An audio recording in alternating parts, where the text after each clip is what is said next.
الرحمن الرحیم۔ السلام علیکم ورحمۃ اللہ وبرکاتہ۔ فجر کی سنتیں پڑھ کر فرض نماز سے پہلے 40 مرتبہ یہ دعا پڑھنے سے دل کی سختی آپ کی ختم ہو جائے گی اور دل کے اوپر جو زنگ ہے وہ بھی دور ہو جائے گا۔ دعا کیا پڑھنی ہے؟ بسم اللہ الرحمن الرحیم۔ یا حی یا قیوم لا الہ الا انت برحمتک استغیث۔ یا حی یا قیوم لا الہ الا انت برحمتک استغیث۔ فجر کی نماز کی سنتیں پڑھ کر آپ نے فرض سے پہلے یہ دعا 40 مرتبہ پڑھنی ہے۔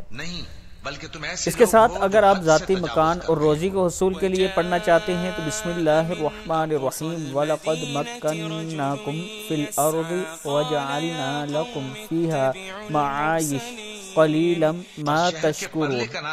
فِيهَا مَعَايِشَ قَلِيلًا مَا تَشْكُرُونَ۔ پورا لفظ اگر پڑھیں تو وَلَقَدْ مَكَّنَّاكُمْ فِي الْأَرْضِ وَجَعَلْنَا لَكُمْ فِيهَا مَعَايِشَ قَلِيلًا مَا تَشْكُرُونَ۔ اگر کسی کے پاس رہنے کی جگہ یا مکان نہ ہو یا روزی کا ذریعہ نہ ہو تو اور رزق بھی تنگ ہو تو ہر روز آپ 151 دفعہ یہ پڑھ لیا کریں، انشاءاللہ اللہ تعالیٰ کا خاص کرم ہوگا۔